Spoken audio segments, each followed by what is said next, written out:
I'm always going to look and take some positives away. I thought we started off the game really strong. I thought we had some good energy. I thought the starters played really well together. I think that we did that in the first 4 minutes. They were out there together, and I think in the second half, the first 4 minutes, I thought we did some really good things offensively and defensively. Then, Curtis hasn't played, so that kind of the flow of the substitution pattern was off a little bit. I thought John played well. I thought Brock played well. I mean, a lot of positives, but we have to get some chemistry going with the bench. I thought our energy level dropped a little bit, especially in the first half. Coach Crafton and I go way back to our Villanova days. He was the video guy, and I was the director of ops. I've known him a long time. He's a great coach. I know where he is. I've been in his shoes. It's going to take him time. He needs to be patient, but he's going to get his program there. I can assure you of that. We were supposed to have Nyack here 2 years ago. He was the head coach of Nyack for an exhibition game, or last year. So him and I are very close, and he'll get his group there.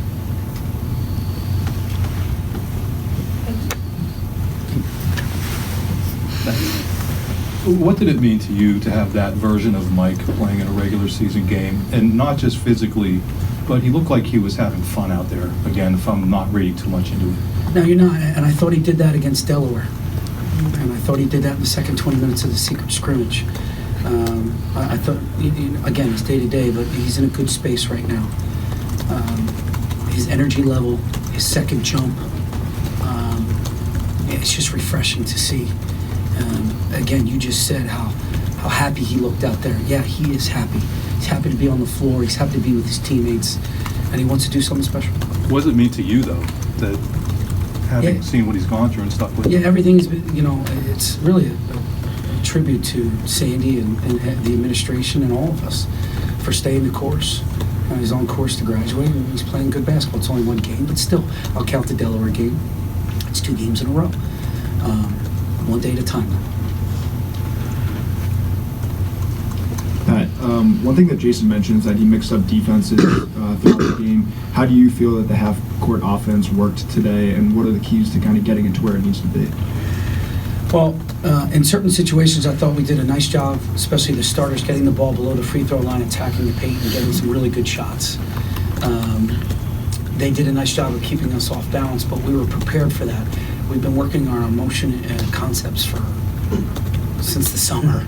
So, and sometimes we get a little stagnant, the ball sticks a little bit, and sometimes their defense pushed us out to half court. We got to make sure we play inside the hashes and below the free throw lines, and when we do that, we typically get good shots. So we'll watch film, we'll get better from it. 18-10 in the first half, and you called timeout. They scored 14 points over the next 24 combined minutes. Was it just intensity defensively? What was your message during that timeout? What did you try to accomplish from there? Just don't get sloppy. Play hard, compete. Try to win the next possession. I got to take a little bit of that. I can't sub 3 guys at a time, 4 guys at a time. It's got to be strategic. I was trying to get Curtis in there to get him some good reps. I was trying to see different lineups, how the chemistry would work. So I got to take a little bit of that on myself. But it's about competing on every possession. We got to get Big Ten ready. We're less than a month away from a Big Ten opponent. So that's the goal there. Jamari had the chase down, tip away, up 40. How much in a game like this are those the sorts of moments that when you go back on film and have those team meetings, you go, that's the sort of consistency for 40 minutes that you're looking for? You're exactly right, Ben. That's what I cherish, and I think that's what our team cherishes. That's Penn State basketball at its best. It doesn't matter if it's 22, 30, 40. It doesn't matter. We play one way. We compete hard every possession, and we develop the best habits we can. It was unfortunate that we had a turnover there. He's on the baseline. He sprints all the way to the other end line and knocks the ball away. That's a big-time play by a guy who's not even looking to score, and he needs to, because he needs to be an option out there.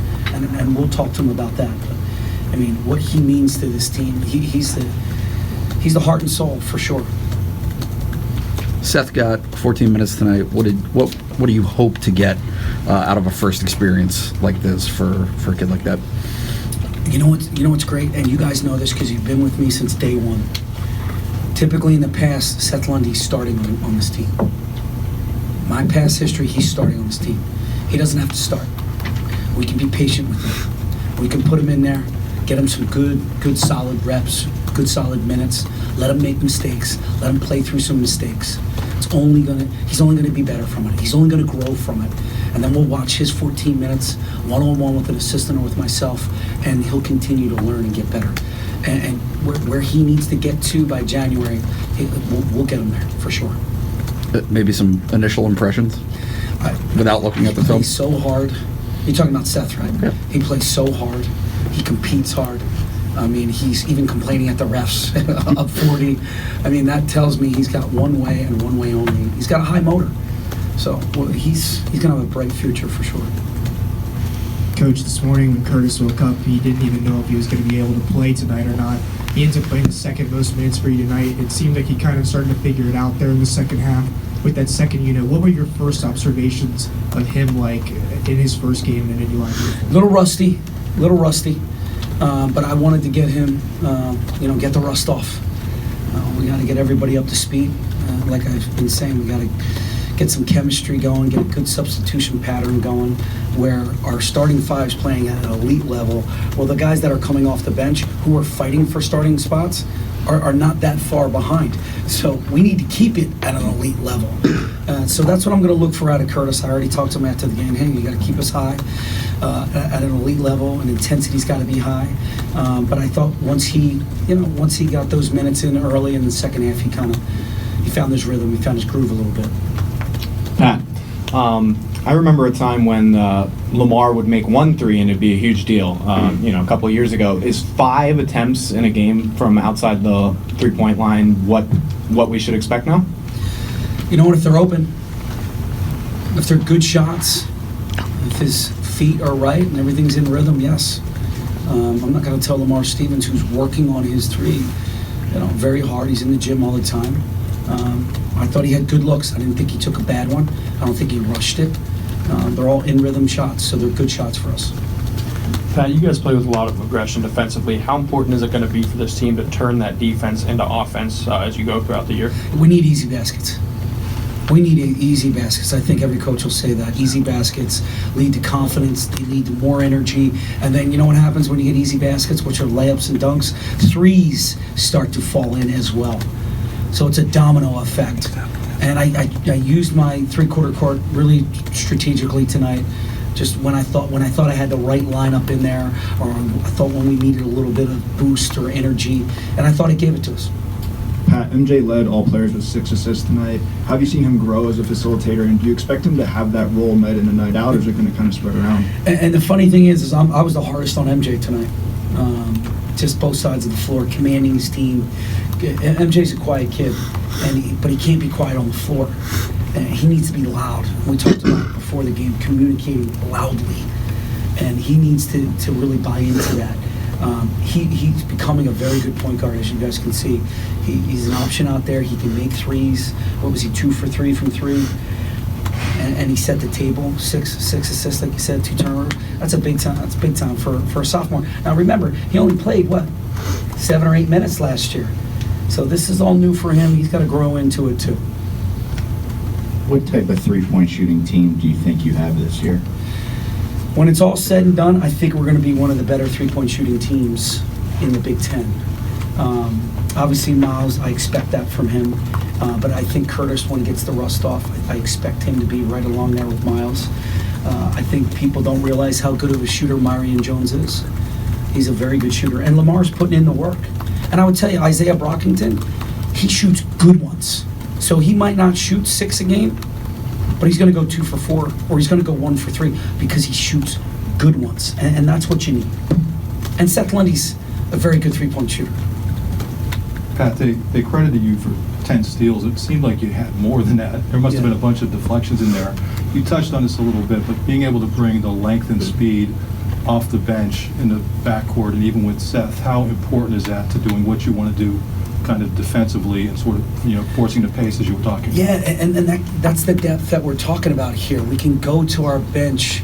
Again, we dropped a little bit, but we're able to put guys in, plug guys in, and keep playing our three-quarter quarter.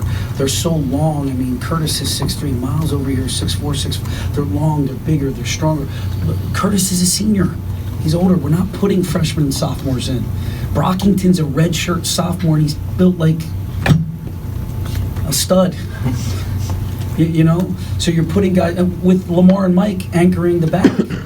So that a lot of positives, and of course Jamari Wheeler up front when he's up there flying around, he really can impact a game defensively. I think we have the makings of one of my best defensive teams I've ever had here, and I think the goal's going to be top quarter of the Big Ten. That's where we need to be defending and rebounding this year.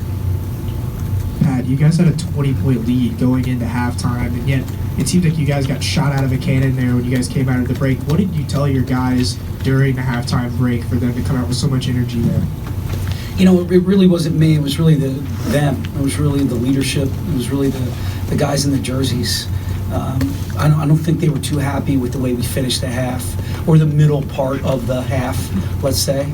And I think they wanted to go out and develop habits and really compete and win the next few possessions and go from there. So, again, when I'm doing all the screaming and yelling, that's not the best thing for us. When the players are holding each other accountable and taking ownership, that's when you got the makings of a good team.